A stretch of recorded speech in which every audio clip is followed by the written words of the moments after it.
ایک شخص جن کے پاس جوتی نہیں ہے، جن کے پیر میں چپل نہیں ہے، وہ انسان ٹھنڈی کے موسم میں چلتا ہے اور اپنے آپ کو حقیر محسوس کرتا ہے، اپنے آپ کو غریب محسوس کرتا ہے، اپنے آپ کو کمزور سمجھتا ہے اور اللہ سے کہتا ہے یا اللہ تو نے مجھے غریب کیا ہے، ٹھنڈ سخت بالکل ہے، جڑاکے کا موسم ہے، لیکن میرے پیر میں جوتی نہیں ہے، میرے پیر میں چپل نہیں ہے، میرے پیر میں موزے نہیں ہے۔ وہ اپنی قسمت کو نکارتے ہوئے، اپنی قسمت کو ڈانٹتے ہوئے، اپنی قسمت پر ماتم مناتے ہوئے چلتا ہے۔ چلتے چلتے تھوڑی دور جاتا ہے، وہاں پر جا کر ایک لنگڑا آدمی کو دیکھتا ہے، لنگڑا آدمی کو دیکھتا ہے، دیکھ رہا ہے کہ پیر سے معذور ہے، کٹورا لے کر بھیک مانگ رہا ہے، جن کے ہاتھ نہیں ہے، جن کے پیر نہیں ہے۔ میرے پیارے ساتھیوں، جیسے اس آدمی کے اوپر اس کی نظر پڑی، اس آدمی کو دیکھا، قریب گیا اور رونے لگے۔ اس آدمی نے کہا کیا صاحب آپ مجھے دیکھ کر رونے کیوں لگے؟ میں غریب ہوں، یا اللہ نے مجھے ہاتھ نہیں دیا ہے، اللہ نے مجھے پیر نہیں دیا، اس لیے تم رو رہے ہو؟ اس نے کہا صاحب ایسی کوئی بات نہیں، میں اس لیے رو رہا ہوں کیونکہ میرے پیر میں جوتی نہیں ہے، میرے پیر میں چپل نہیں ہے، اس لیے میں رو رہا ہوں۔ لیکن تمہارا حال تو یہ ہے کہ اللہ نے تمہیں پیر سے محروم کیا ہے، اللہ نے تمہیں ہاتھ سے محروم کیا ہے۔ تو میرے پیارے ساتھیوں، اس انسان سے جا کر پوچھئے جس کے پیر نہیں ہے، اس انسان سے جا کر پوچھئے جس کے ہاتھ نہیں ہے، اللہ تعالیٰ نے ان کو ان نعمتوں سے محروم کر دیا ہے۔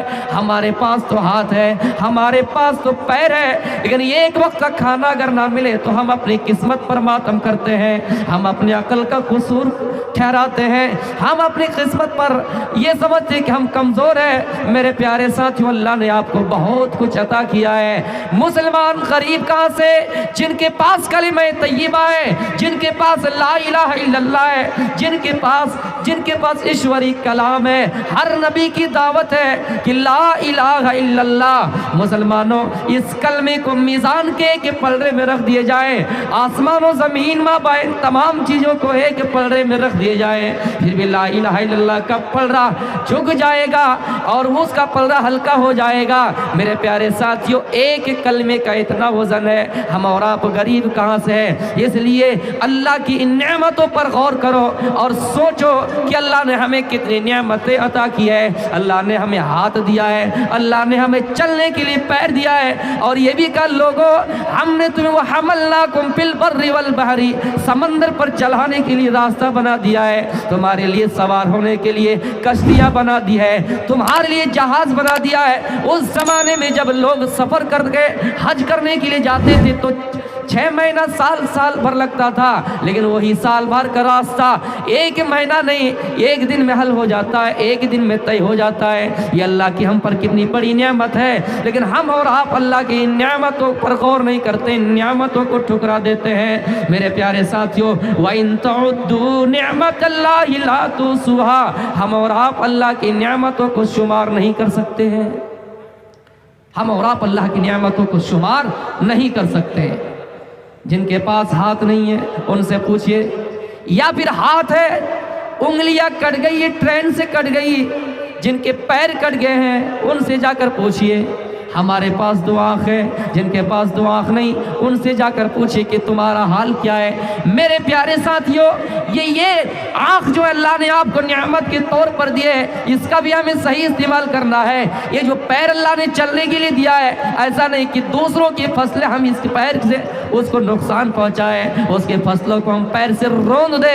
یہ جو ہاتھ اللہ نے دیا ہے، یہ جو تھپڑ مارنے کا آلہ انسان کے جسم میں اللہ نے عطا کیا ہے، ہم حلال جگہ پہ مارے، جہاں پر مارنا جائز ہوگا وہاں پر ہم مارے۔ رام جی نے بھی تو یہی کہا تھا کہ کسی انسان کو اگر کسی نے ناحق تھپڑ مارا ہوگا، اس کی آتما مجھے کوسے گی، معاف نہیں کرے گی۔ تو میرے بھائیو، اسلام کی تعلیم اور کیا ہو سکتی ہے؟ اسلام تو ہمیں بھائی بھائی بتلاتا ہے، اسلام تو ہمیں صحیح یوز کرنے کا راستہ بتلاتا ہے، اسلام تو ہمیں اچھائی کی رہنمائی کرتا ہے۔ میرے پیارے ساتھیوں، ہم اور آپ ان ہاتھوں کا صحیح استعمال کریں،